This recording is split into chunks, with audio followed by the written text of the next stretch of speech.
Friends எல்லாருக்கும் வணக்கம். நம்ம இன்றைக்கி என்ன பார்க்க போகிறோம் அப்படின்னா முருங்கைப்பூவோட நன்மைகளை பற்றி தாங்க பார்க்க போகிறோம். முருங்கைப்பூவில் எக்கச்சக்கமான நன்மைகள் இருக்குது. இந்த முருங்கைப்பூவை தொடர்ந்து நம்ம உணவில் எடுத்துகிட்டு வருவதனால என்ன நன்மை கிடைக்கிது அப்படின்னு தான் நம்ம இன்றைக்கி வீடியோவில் பார்க்க போகிறோம். இந்த முருங்கைப்பூவை பொரியல் மாதிரி செஞ்சு சாப்பிட்லாம். அப்படி இல்லை அப்படின்னா நிழல்லே காய வச்சு பொடி மாதிரி செஞ்சு அதை நம்ம பொடியாக கூட யூஸ் பண்ணி சாப்பிடலாம். இல்லை அப்படின்னா பாலில் போட்டு கொதிக்க வச்சும் குடிக்கலாங்க.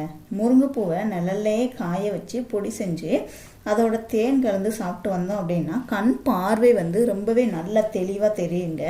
கண்ணில் ஏற்படக்கூடிய அந்த வெண்படலத்தை குறைக்கும். இப்போல்லாம் நிறைய குழந்தைங்கள்லாம் எப்போ பார்த்தாலும் செல் பார்த்துக்கிட்டே இருக்காங்க. மொபைல் பார்க்குறதுனால அவங்களுக்கு கண் பாதிப்பு ரொம்ப அதிகமாக இருக்கும். அதனால் நீங்கள் இந்த முருங்கைப்பூவை நீங்கள் ஏதாவது ஒரு விதத்தில், அதாவது பொரியல் செஞ்சு கொடுக்கலாம். அப்படி இல்லை அப்படின்னா பாலில் கொதிக்க வச்சு வடிகட்டி கொடுக்கலாம். அப்படி இல்லைன்னா இதை நீங்கள் பொடி மாதிரி நிழல்லே காய வச்சு பொடி மாதிரி அந்த பொடியை தேனில் பொடி மாதிரி செஞ்சு நல்லா அரைச்சி அதை தேனில் கலந்து கூட கொடுக்கலாங்க. எப்படியாவது ஒரு விதத்தில் இதை கொடுக்கறது ரொம்பவே பெரியவங்கள்லேருந்து சின்னவங்கள்லேருந்து பெரியவங்க வரைக்கும் எல்லாருக்குமே இது ரொம்பவே நல்லதுங்க. கண் பார்வைக்கு ரொம்பவே நல்லது. கண்ணில் ஏற்படக்கூடிய அந்த நீர் வறட்சியை போக்குங்க. எப்போவுமே நீர்ச்சத்து அதிகமாக நமக்கு கண்ணுக்கு கொடுக்கக்கூடிய அந்த முருங்கைப்பூ ரொம்பவே நம்ம கண்களுக்கு ஆரோக்கியத்தை அள்ளி கொடுக்கக்கூடியது.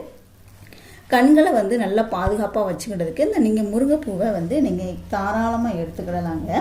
அது மட்டும் இல்லைங்க, நம்ம உடலில் பித்தம் அதிகரிச்சுது அப்படின்னா நிறைய நோய்கள் வந்துடும். அதோட ஞாபக மறதி, மூளைத்திறன் குறைபாடு, நரம்பு தளர்ச்சி, நரம்பு சம்பந்தமான வியாதிகள், இதுக்கு எல்லாத்துக்குமே இந்த முருங்கைப்பூ நல்ல ஒரு அருமருந்துனே சொல்லலாங்க. முருங்கைப்பூவில் அந்த அளவுக்கு அதிகமான மருத்துவ தன்மைகள் நிறைஞ்சு கிடக்குது. முருங்கைக்கீரையில் எந்த அளவுக்கு கால்சியம் சத்து, இரும்பு சத்து, விட்டமின் சி சத்து இருக்குதோ அதை விட கூட அதிகமான அளவு இந்த முருங்கைப்பூவில் நிறையவே சத்துக்கள் ஏராளமாக இருக்குதுங்க.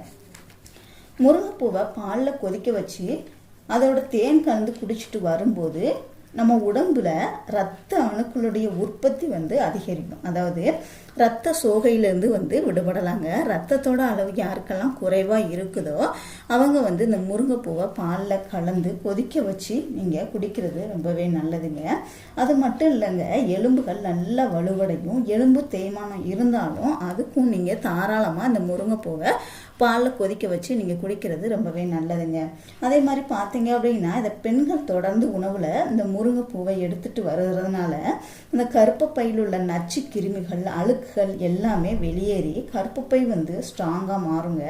அந்த கருமுட்டை வளர்ச்சி நல்ல உறுதித்தன்மை வாய்ந்ததாக மாறுறதுக்கு இந்த முருங்கைப்பூவை நீங்கள் பாலில் போட்டு கொதிக்க வச்சு குடிக்கிறது ரொம்பவே நல்லதுங்க. அதே மாதிரி தான் பார்த்தீங்கன்னா இந்த முருங்கைப்பூவு, பால், அப்புறம் பாதாம் இதெல்லாம் சேர்த்து நல்லா பாலில் காய்ச்சி காய வச்சு பனங்கற்கண்டு போட்டு சேர்த்து நல்லா காய்ச்சி எடுத்துட்டு இதை ஆண்கள் குடிக்கும்போது ஆண்மை சம்பந்தமான பிரச்சனைகள் தீருங்க. அதாவது விந்தணுக்குடைய தரமும் எண்ணிக்கையும் உங்களுக்கு அதிகமாகும். விரைப்புத்தன்மை அதிகரிக்கும். நீண்ட நேரம் தாம்பத்தியரோட ஈடுபடுறதுக்கு இந்த முருங்கைப்பூவை பாலில் போட்டு கொதிக்க வச்சு நீங்கள் குடிக்கிறது ரொம்பவே நல்லது. இதை எப்போ குடிக்கணும் அப்படின்னா நைட்டு தூங்க போகிறதுக்கு முன்னாடி நீங்கள் குடிச்சிங்க அப்படின்னா நல்ல ரிசல்ட்டு கிடைக்குங்க. ஆண்களுக்கு ஒரு அருமையான அருமருந்துனே சொல்லலாம் அந்த முருங்கைப்பூவை நைட்டு தூங்க போகிறதுக்கு முன்னாடி நீங்கள் பாலில் போட்டு நல்லா கொதிக்க வச்சு வடிகட்டி நீங்கள் குடிச்சிட்டு வரும்போது அதோடு சேர்த்து தேன் இல்லைன்னா பனங்கற்கண்டு சேர்த்து நீங்கள் குடிச்சிட்டு வரும்போது உங்களுக்கு நல்லாவே ரிசல்ட்டு கொடுக்கும். ட்ரை பண்ணி பாருங்கள். வீடியோ பிடிச்சிருந்துச்சுன்னா லைக் பண்ணுங்கள், ஷேர் பண்ணுங்கள், கமெண்ட் பண்ணுங்கள். மறக்காமல் சேனலை சப்ஸ்கிரைப் பண்ணிக்கோங்க. கூடவே பெல் சிம்லையும் கிளிக் பண்ணிக்கோங்க. தேங்க்யூ.